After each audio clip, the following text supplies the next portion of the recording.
अस्सलाम वालेकुम, this is doctor Rabia रियाज। आज का जो हमारा टॉपिक है वो शैटिका के आगे डिफरेंट कॉजेज का ट्रीटमेंट है कि हम इसका ट्रीटमेंट कैसे कर सकते हैं। पहले वीडियो में मैंने आपको बताया था कि शैटिका क्या होता है और किन किन वजह से शैटिका हो सकता है। तो अब हम बात करते हैं L4, L5, S1 disc bulge.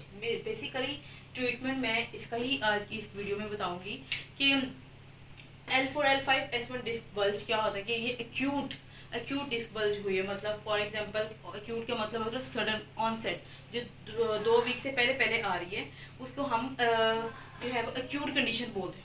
अब एक्यूट कंडीशन क्या होती है जो 2 वीक से पहले आ रही है, ठीक है। क्रॉनिक क्या होती है जो 2 वीक 3 वीक से बाद वाली होती है कंडीशन, ठीक है। अब क्या होता है कि अब जो डिस्क फौरन से स्लिप हुई है और सीधा पेन आपकी टांग में गई है, उसको हम कहते हैं एक्यूट पेन, फौरन आपकी टांग में जाती है। तो इसमें क्या होता है कि हम सबसे पहले इसका ट्रीटमेंट करेंगे। हमने डिस्क को अंदर कैसे करना है ताकि हमारे जो पीछे से हमारे जो स्ट्रक्चर हमारी नर्व पड़ी हुई है वो कंप्रेस हो रही है, तो उस पर प्रेशर जो है वो कम आए। अब हम ट्रीटमेंट की तरफ चलते हैं कि अब एक्यूट जो है ऑनसेट एक्यूट डिस्क हुई है, डिस्क बल्ज जो है, डिस्क जो है मतलब विस्को इलास्टिक सेक्टर होता है कि उसको स्पाइन की जो एक्सटेंशन करेंगे, हमने पोजीशन एक्सटेंशन की बनानी है ताकि जो है वो जो हमारी डिस्क स्लिप हुई है वो अंदर को चली जाए, ताकि हमारे पीछे जो नर्व है जो उसको प्रेशर दे रही है उसको प्रेशर कम करे। अब हम पेशेंट को कहेंगे कि अपनी स्पाइन की उसने सिर्फ इस तरह की पैसिव मूवमेंट बनानी है। अगर पेशेंट को सिवियर पेन है, पेशेंट ये पोजीशन भी मेंटेन नहीं कर पाते, तो हम पेशेंट को कहेंगे कि अपने जैसे बच्चे टीवी देखते हैं वो वाली पोजीशन में आ जाए। अगर पेशेंट ये भी पोजीशन मेंटेन नहीं कर पाएगा, उसको सिवियर पेन हो रही है, तो पेशेंट को यहाँ बिल्कुल सीधा ऐसे प्रोनाइन में लेट जाए उल्टा। और मोस्टली पेशेंट ये भी पोजीशन नहीं बना पाते, तो हम पेशेंट के जो है वो एब्डोमेन वाली साइड पे जो है वो पिल्लो प्लेस कर देंगे। पेशेंट के अब हमने पिल्लो प्लेस कर दिया है ताकि पेशेंट जो है वो इस पोजीशन को मेंटेन कर सके, ताकि एक्सटेंशन भी हमने करवानी है और पेशेंट ये पोजीशन मेंटेन कर ले। अगर और आहिस्ता आहिस्ता हम पिल्लो बढ़ाते जाएंगे, अगर पेशेंट कंफर्टेबल नहीं होगा और जैसे जैसे पेशेंट कंफर्टेबल होता जाएगा तो आहिस्ता हम पेशेंट को जो फर्स्ट पोजीशन बनाई थी उस पर ले आएंगे।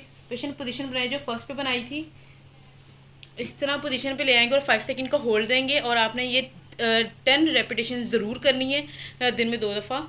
अब स्टैंडिंग में हम पेशेंट को कहेंगे कि पेशेंट ने ये पोजीशन बनानी है एक्सटेंशन की पीछे। पेशेंट ने सिर्फ अपना ये चीज़ करनी है, आपने पेल्विक को नहीं हिलाना।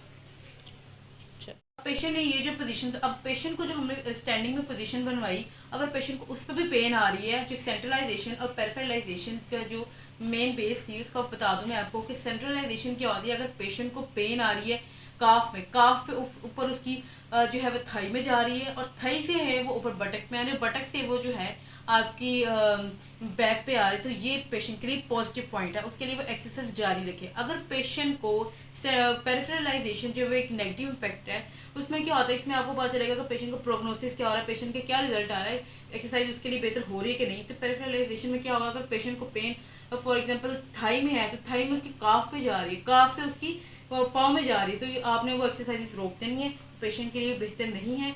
तो जो जो एक्सरसाइज जिस स्टेप से बताई हैं वो आपने करनी है। अगर एक्सटेंशन में पेशेंट को इस तरह जो खड़ी वाली एक्सरसाइज की उसमें पेन आएगी तो आपने दोबारा से वही वाले स्टेप फॉलो करने हैं। ये एक्यूट डिस्क बल्ज के लिए ट्रीटमेंट था। Thank you so much. अल्लाह हाफिज़।